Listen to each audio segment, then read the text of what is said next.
புள்ளும் சிலம்பினகாண் புள்ளரையன் கோயில் வெள்ளை வெளிசங்கின் பேரரவம் கேட்டிலையோ பிள்ளாய் எழுந்திராய் பேய்முல நஞ்சுண்டு கள்ளச்சகடம் கலக்கழியக்காலோச்சி வெள்ளத்தரவில் துயிலமர்ந்த வித்தினை உள்ளத்துக் கொண்டு முனிவர்களும் யோகிகளும் மெல்ல எழுந்தறி என்ற பேரரவம்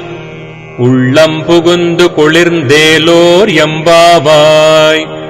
புள்ளும் சிலம்பினகாண் புள்ளரையன் கோயில் வெள்ளை வெளிசங்கின் பேரரவம் கேட்டிலையோ பிள்ளாய் எழுந்திராய் பேய்முல நஞ்சுண்டு கள்ளச்சகடம் கலக்கழியக்கா